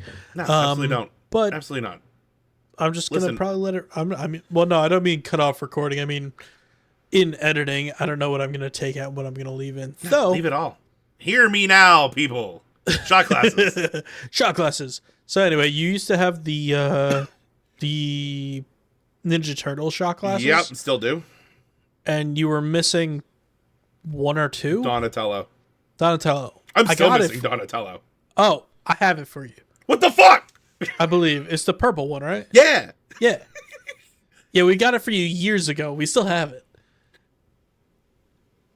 I don't know. It just ended up in our shot glass collection, and I just don't think it ever got passed over. I'm sorry. I have Michelangelo, Raphael, and Leonardo, but for years, Greg, I have looked for Donatello. For years, I think we have had Donatello for you because I knew it was the only one you needed, and I saw it at a Spencer's, I believe. Yeah, they discontinued the set, and I'm gonna have to make sure that's what it is. I'm pretty sure it's the purple one. I'm pretty sure it is. But my hopes are so high right now. I know. I'm gonna have to I'm pretty sure. I really fucking hope that it is because Greg, at this point I can't go back. Greg, It's purple. I'm pretty sure. Wait. You want to pause for a minute and I'll just go fucking see if I can get it? No. What I want to do is in subsequent episodes continually flame you if it's not right. If it's not, okay, all right. If it's not, then because like I have a vast shot glass collection. I have a very small shotgun collection and a very large shot glass collection. I want to know how much money those dudes made. Have you seen like those like it's not a shotgun kit, but it's like okay, so it's, do you know what I'm talking about? I do not have a clue where you're going right now. Okay, so it's this little plastic piece that has like a reasonably wide mouthpiece, a flat section that's like, think of it like a washer, but it's like attached, and then there's a mesh isn't the right word, but it's like hollowed out, so it's like 5 like or 6 strands, kind of, and it's this arced, think like horn shape, coming to a point. So, but it's permeable because it's just it's arms of, not a full. So you horn. Like take a beer, it's almost like perforates it into it. Yeah, you punch it in like, and then drink it perfectly punch in and makes a perfect hole. Yeah, and then there's like the mouth spout. Yeah. Like these dudes just like invented this thing and like sold it online, but like there's no way they weren't getting this like 3D printed off Alibaba for like 14 cents a thing. Yeah. Like they had to have made an absolute killing. Yeah. Well, I mean, if that's what grinds my gears. Yeah, I have no idea what just happened. Nah, I think Discord just had a stroke. It just decided it didn't want us to be friends anymore. No more fun. Too much fun. That Family Guy episode where Peter Griffin has the stroke and he's hanging out next to the river and the rowing team goes, I have not seen stroke, and he's like, quit marking me. I have never seen that episode, but it sounds like a fun one. No, it's and then he goes into like a, at the end he walks into like this like stem cell treatment plant and like walks back out totally fine. He's like, why aren't we funding this? It's like the shit that like you can only get away with like the first like 7 seasons of Family Guy. Yeah, yeah. I mean, well, no, I think Family Guy can get away with it, but Family Guy and South Park can literally do whatever the fuck they want. Do you think that Seth MacFarlane is? This is controversial. I think that Seth MacFarlane is the greatest comedic showrunner or like show creator in this generation, and to be honest, I really don't think it's close. I mean, I think the other one would be literally what I could just said, South Park, Trey Parker, and is it Matt Smith? Matt Stone. Yeah, no, Matt Smith is the but they only have one show. They have South Park, and then they have Book of Mormon the musical. Yeah, like Seth MacFarlane has Family Guy. He has American Dad. You're right. He has Ted. He has Ted the series, which they just made into a TV series. Fucking what the fuck the Orville. The Orville. Yeah, they have the Orville. Which that's talking about other things to whine about. The fact I'm out of wine. I'm also out of wine. I just poured myself entirely too much whiskey to go with the wine. Love that. Shows, I hate when I really like a show and it either gets canceled or not renewed. It happens all the time. The Orville has not gotten renewed yet, which is wild to me. That show is amazing. I watched a little bit of the Orville. I did not watch that much of it. Well, you're part of the problem. Yeah, no, it might be by not much of it, I mean I watched the first episode and that's about it. Well, that's the problem with today, like with streaming, is like if it doesn't hit the numbers out of the gate, they get rid of it. They get rid of it immediately. So the one that I mentioned it before we even started recording. So the Tyros bottle, whatever we were talking about, the Greeks. There's a show on Netflix called Chaos. Yeah, I've seen. I haven't watched it, but I saw that. Well, you're again part of the fucking problem because it didn't get. They spent a shit ton on the cast, and it didn't get renewed because no one watched it. And it's really good. The problem is when they made the show, they leave it on a fucking cliffhanger at the end. And now it's so, and they're never gonna ever cliff. And they didn't renew it, so now I don't know what's gonna happen.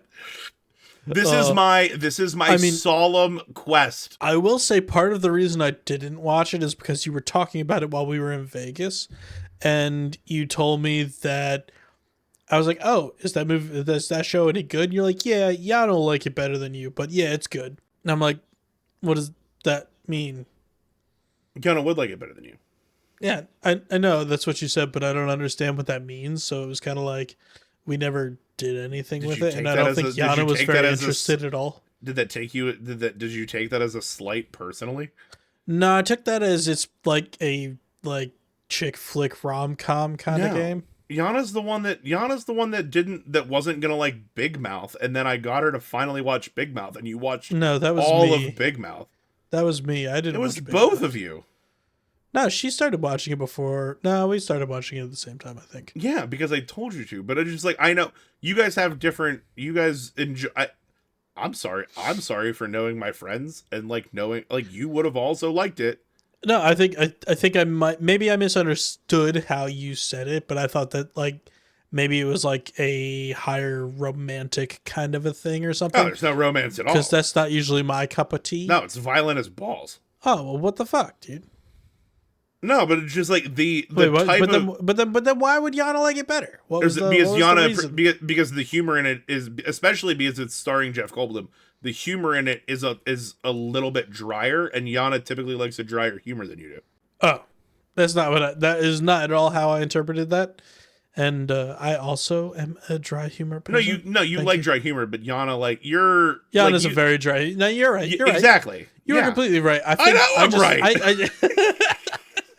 I just heard what you said and I took it out to mean a certain thing, and was just like, yeah, well, from that perspective, I probably won't like it, and if I don't like it, yeah, well, I'm not going to watch it now because I know it ends on a cliffhanger and it's never going to be concluded. Now, that said, no. So again, my new life goal is, I don't know if I have to go to like change.org and get a petition. Like, I don't know if I need to get Trump involved. Like, I will get a second season of this. Yeah, well, it sounds like it's too late now. No, they just said that they did not have plan based on poor viewership.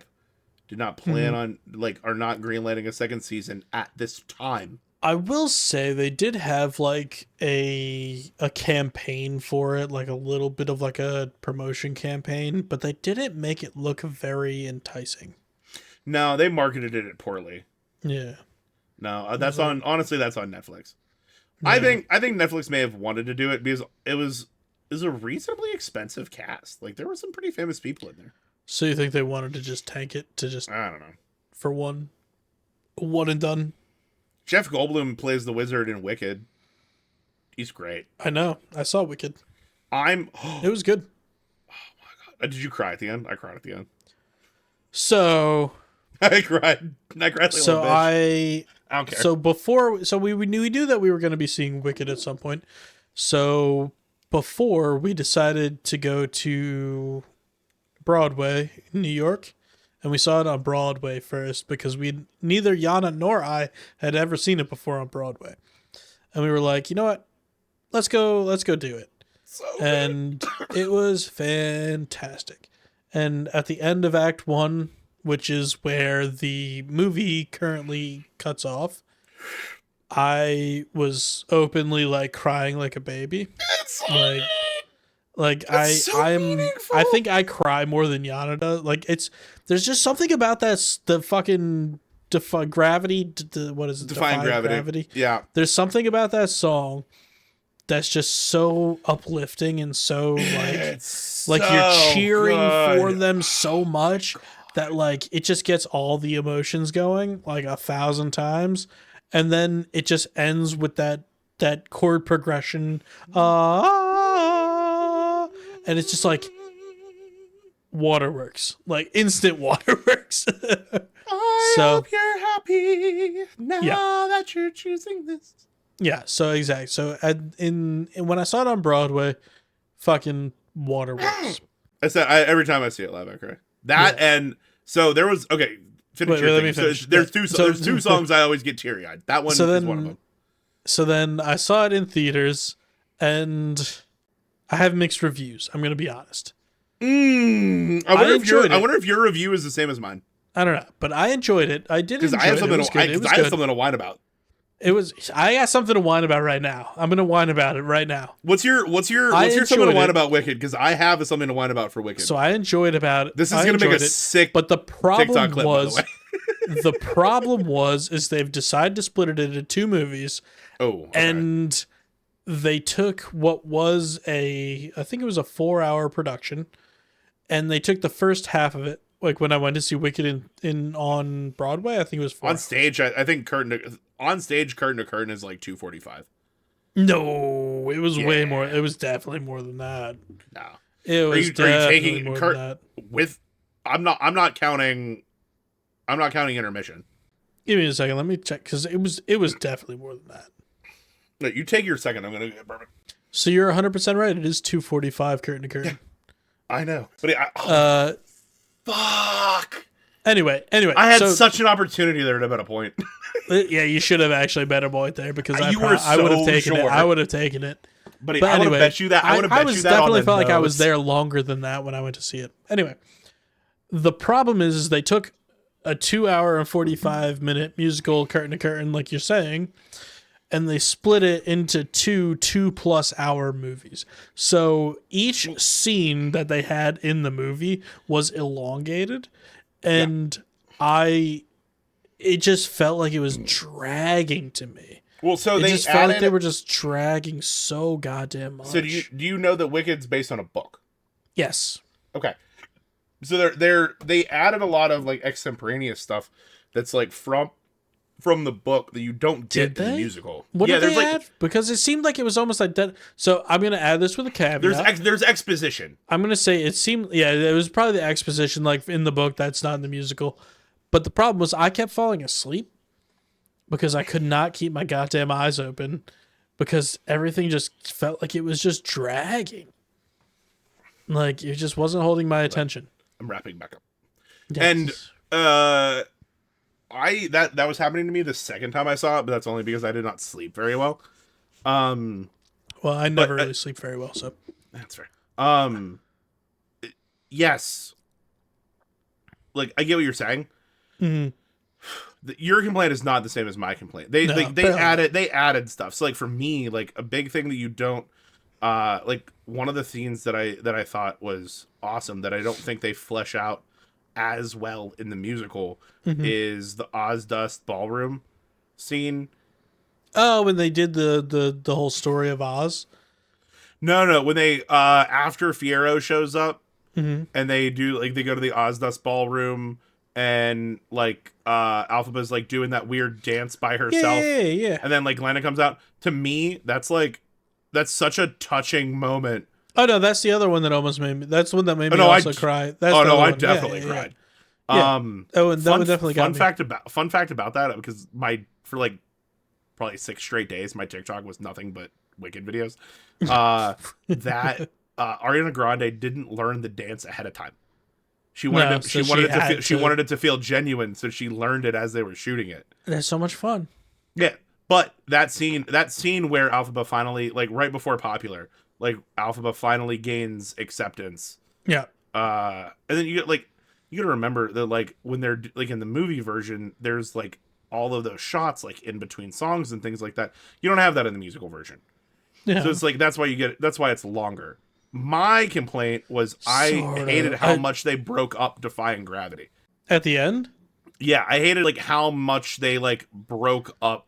I think I can agree with you. I think I can agree with you there. I needed like while we were watching it, I did feel like it was drawn out. But like I said, I was already kind of like annoyed that everything was drawn out. Fucking long. Yeah. So it didn't really bother me otherwise. Honestly, I think that last scene was my favorite scene. Like maybe even because it was drawn out, like I didn't really have a problem with it because just the whole Defying Gravity thing, I thought that was well done because it was like it felt strong, it felt very powerful, and it maintained that integrity in the movie, which I think is difficult to do when you're translating a musical to a movie because it's different when you're live there, but I think they did their best to make it feel the same. It was So fantastic. I can see, like, I was okay with it. I was okay with the, like, I think the biggest positive that I have for the whole movie was I thought that the last scene was fantastic. Oh, So, okay. but yeah, so it's quite the opposite of yours. Yeah, literally not exactly. Like, Quite the opposite. Yeah, that was my only thing. Was like, I'm fine. I think they draw it out just a little bit though, but they didn't really draw it out that much. No, but it's like I would have. It's not that it was drawn out; it's how they broke it up. Yeah, well, I mean, that's me. Again, this is me. It's just like so I would have had like you, one of the interjections / pauses. So like the song starts like when she like bars the door. Yeah, and they're downstairs, and then you have like, then you go up and you're singing a little bit, and then there's like a couple minute pause, and there's like the putting the cape on her, and then like the weird spin for whatever fucking reason. I mean, and then like that's the musical. They do the same thing though. Yeah, and then you sing some more, and then you do this, and then you do that, and then like and the broom coming up like that takes like another, just like all of those. But that's how the music. Well. So I guess that's... No, but all of those things were long. In the musical, they're much quicker. Shorter. Like, we spend like a minute of her fucking falling. I think we know she's gonna fly. Yeah.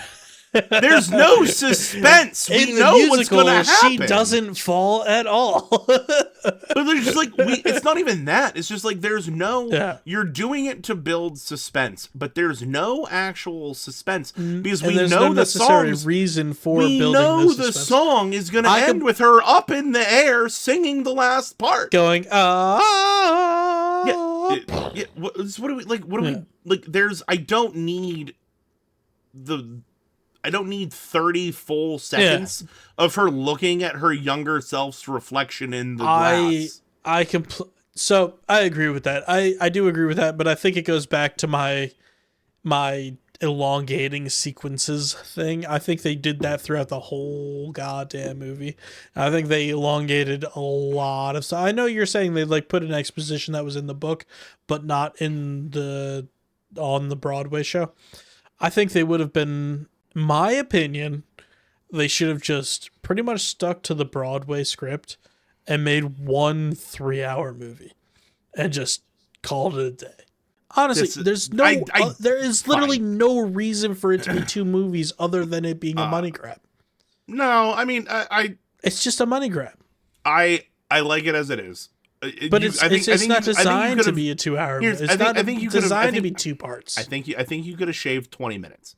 I think you could have shaved more than that.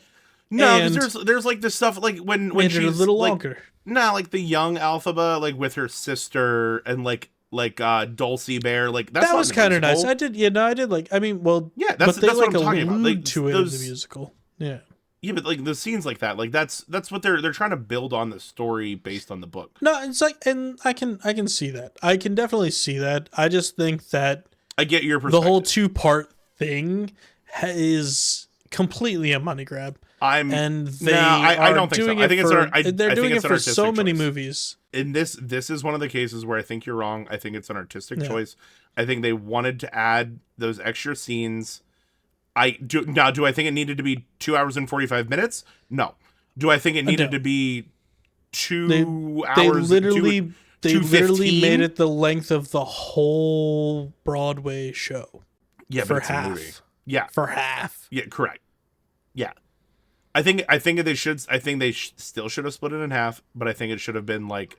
I think you could have. I think we could have gotten 2 90-minute movies. no, but I think we could have. I think we could have gotten the same effect in like 2:15, not 2:45. I think that they should just put it one movie that's 3 hours. I think it would be so much better. I think more you better. Can. Yeah.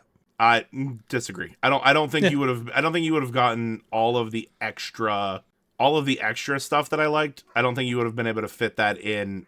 I think for both acts. You're forgetting that there's a ton of density in Act 2. Oh no, like, I'm not forgetting it at all. I'm not forgetting it at all. I think that they elongated Act 1 so much, very unnecessarily. All the songs were as is, other than some stuff in the middle. They were just. It it just felt like everything was dragging to me. It just felt like it wasn't, the pacing was not right. But it was a movie, not a musical. But musicals, but I'm usually much more receptive to a longer musical than I am to a longer movie. You are entitled to your opinion. And in the defense of your position, they did do that with Les Mis, where it was one movie. However, did you not see Les Mis? No, I have not seen Les Mis. Oh my god. Well, Les Mis is all sung. That's the difference. Les Mis is all singing. Mm-hmm. And so they did it in one thing, because there is no speaking. There's really not a ton of opportunity to like add, like you could have added stuff, but they didn't. Mm-hmm. It's kind of like Hamilton. Did you watch Hamilton? Yeah, I know you watched Hamilton. I made you watch Hamilton. I have watched 3/4 of Hamilton twice. I have not seen the full movie before. I watched one half and then 3/4, and then I have never actually finished it. It's like Hamilton's like almost all sung as well. I know. Like, yeah, it's well, all it lends itself to it. I mean, the way that they do it is like that. I can understand why it's not all sung. Like your arguments, I understand, but I think that the extra depth that they're trying to get, in my opinion, just made it feel like it was dragging. Sure. In my opinion. It's just my opinion. No, you're good. I don't know. Totally respect it. I will say I saw it on Broadway 2 weeks before I saw it in theaters. And when I saw it on Broadway, I loved every second of it. I cried a couple of times because I'm a big softie. Same. And I had no sadness other than after the show, we got back to our hotel room and I tried to order a chopped cheese on Grubhub and I ordered it from the wrong place and it was not what I wanted. Oh. That was the only issue that I had with the whole weekend. We also saw Theo Von. That was cool. Oh yeah, that's right. You did run into Theo Von on the street. Yeah, he was literally just walking the other way on the street when we were walking that way. We're just like, I just looked at him. I was just like, "Hey Theo," and I'm like, "What the fuck do I say?" And he just said, "Have a good night, brother," and just walked away. I can like hear him say it. Yeah, no, he said it like exact like as in the you exact would think cadence I would expect him to say it in. Yeah. Have a great night, brother. And he was just walking with his buddy, and Jan and I were just both like, I think we were both trying to make it not weird and also not trying to like blow his cover because there was like other people on the street kind of a thing. And I'm like, I'm not trying to fucking have 1,000 people fucking mob this guy. I feel like I don't know. Like if you're at that level of, yeah, I will call it understand it. I'll call it niche celebrity. Yeah, he's not super huge, but no, there's a subset of people that would immediately recognize Theo Von. Yeah, and then there's other people that have absolutely no fucking clue who Theo Von. Like never heard both the name. Both of us were literally just walking towards him, and I saw him and was like, is that? And then I just said, "Hey Theo," and Yana had been like also doing the same thing, and she wanted to like ask me if it was him. And I was like, "Yeah, we're both. That's definitely Theo Von." I don't know if I would. You just walked the other way. I don't know. I don't know. I didn't want to stop him for a picture or anything. Nah, I would have probably stopped him. Yeah, no. I think he's a high enough level of mid celebrity where he is probably used to that. Almost needs to expect it. Yeah, no, I know what you mean, but I was like, it was also like straight up 11 o'clock on like a Sunday or Saturday night kind of a thing. Sure. I was like, I don't know. I didn't want to like ruin his vibe. Yeah, like, can I paint you a different perspective? Of course. Yeah, so he's like again, nichely well known, by all standards of the world, rich. Mm-hmm. Just realistically not an actual care in the world by the standards of the average man. He's not. Yeah, no, that's kind of like he's not like that big of a celebrity. Yeah, but he's doing just fine. You asking him and him probably obliging and giving you a picture. He probably would have done it. He probably would have done it. It's a blip. It's like a blip in the night for him that really doesn't mean anything. But like to you, that's like a picture and an awesome story That's for just basically the rest of forever. It's just fun. So I appreciate that about you because you are willing. I'm more to of just like I just want. Yeah. I don't humanize celebrities. Celebrities are not. No, celebrities I just think of. Sorry, go ahead. They're there for our entertainment. They've put themselves there. So I completely disagree, and I think of them as just normal people that happen to make it big. Sure, and that's how they got there. Yeah, but now it's just that they're there.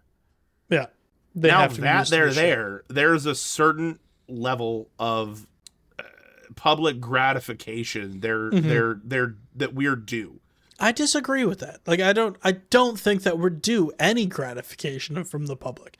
I think that like if you are looking at it that way, I think they're that there is maybe now. a certain level that they are due. But I think seeing someone in public when they're just like walking down the street or like eating at like a diner or a cafe or something, it's just like leave them the fuck alone. It's just like a normal person like, if he's at a trying to do eating, something. But you were passing him on the street. Yeah, we were literally walking down the street. Like correct. like if I was walking down the street and someone was like, "Can I have your picture?" I'd be like, "No." But no one would ask you, Greg Brewer, in your current state, to take a picture with you. At least not right now. But if this podcast blows up, maybe. Hey Theo, if you remember seeing Greg and him saying, "Hey Theo," tag us. I think we're on 51st Street. Would you know my name if I saw you in heaven? Yeah. Ugh. Becca did not know that song was written. Well, we were in Philly for the wedding, actually. I don't know why I thought about it, but there was like big windows in the hotel room that were like looking out on the Capitol building. We were in a cool hotel. Somehow it came up that like the windows don't open, and I'm like, yeah, thank God. She's they like, shouldn't. They should yeah. not. I was like, thank God we don't want an Eric Clapton moment. And she's like, what do you mean? What do you mean? What do you mean? Well, she didn't know that that song. She didn't know that song was written about Eric Clapton's son falling out of a hotel window. It's so sad. It's so sad. No, she's like, oh my God, I'll never listen to that song the same again. I'm like, what way did you think that song? How did you not know the song? I'm like, what way did you think that I mean, song? you thought Tears in Heaven was just like a fun little ditty about Jack and Diane?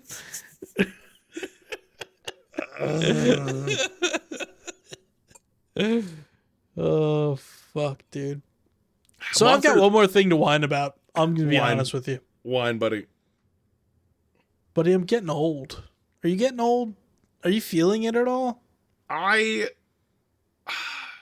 don't know if I'm getting older, if I'm just getting too fat.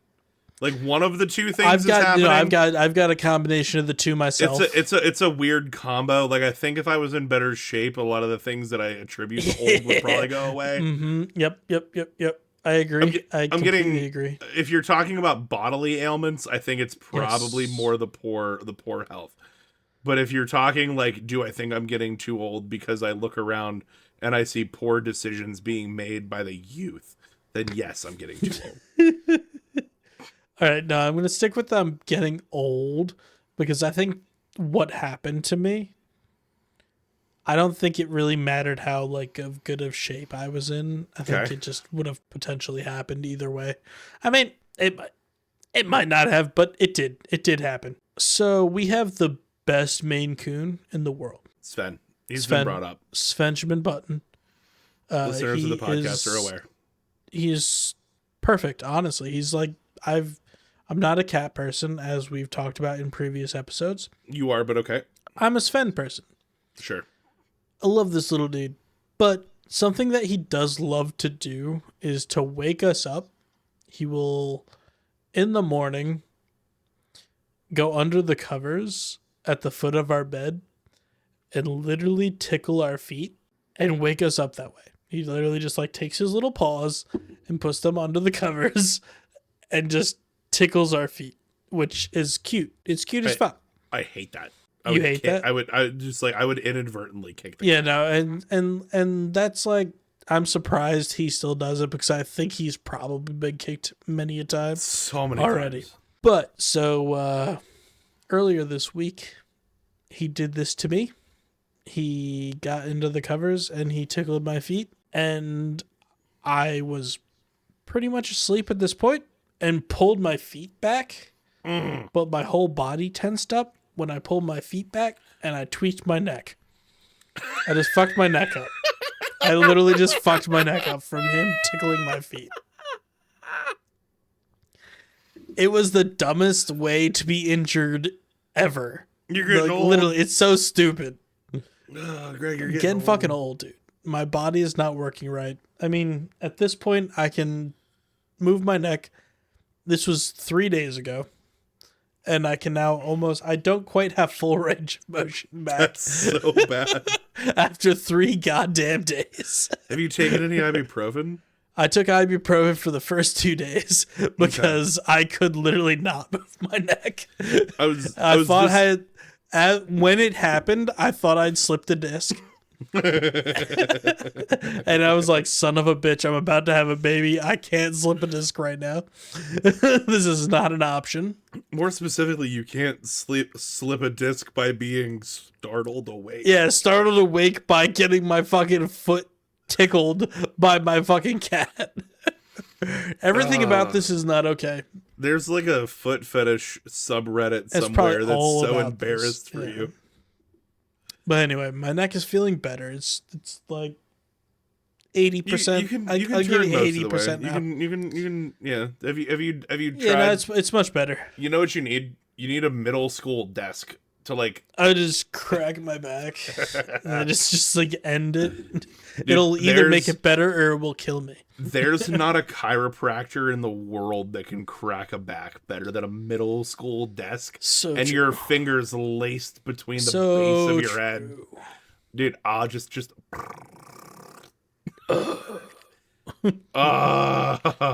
straight up. But that is the best. My last something to whine about is the fact that you're having a child and it is going to just continue to pull you further and further away from me, both personally and in our friendship. I'm excited because I'm Uncle Anthony and it's going to be the most spoiled child you've ever seen. Even without you being around, it's going to be the most spoiled child. I'm going to ruin that child for you. I'm going to make you wish that you stayed in Pittsburgh because I'm going to be out in Philly so often. No, dude, you're just going to have to move out. You'll have no choice. I'm not moving out to Philly. We talked about this before. I'm not doing it. He's going to move out. Are you back? Back? Yes. I have a giant kitty that wouldn't let me come up without him. Yeah, he's a big kitty. I told Becca I wanted to get a Maine Coon. Yeah. No, I don't think I'll get anything else ever. I know for a fact that's incorrect. We literally talked about this in the rare breed episode. No, and I think I completely agreed that I would also only ever get a Maine Coon. No, you said you would get you agreed that you would probably get a Savannah cat. Oh, no. You said you would get a Savannah cat. Did we both say we'd get a raccoon? No, let's finish this episode out and then let's just chat. Sir, I appreciate you whining with me today. God, we had so much to bitch about and it just like went way off the rails. We had too much to bitch about. You're a gentleman and a scholar. I'm proud to call you my friend. To sugar gliders. To sugar gliders. Later, dude. I'm a little drunk.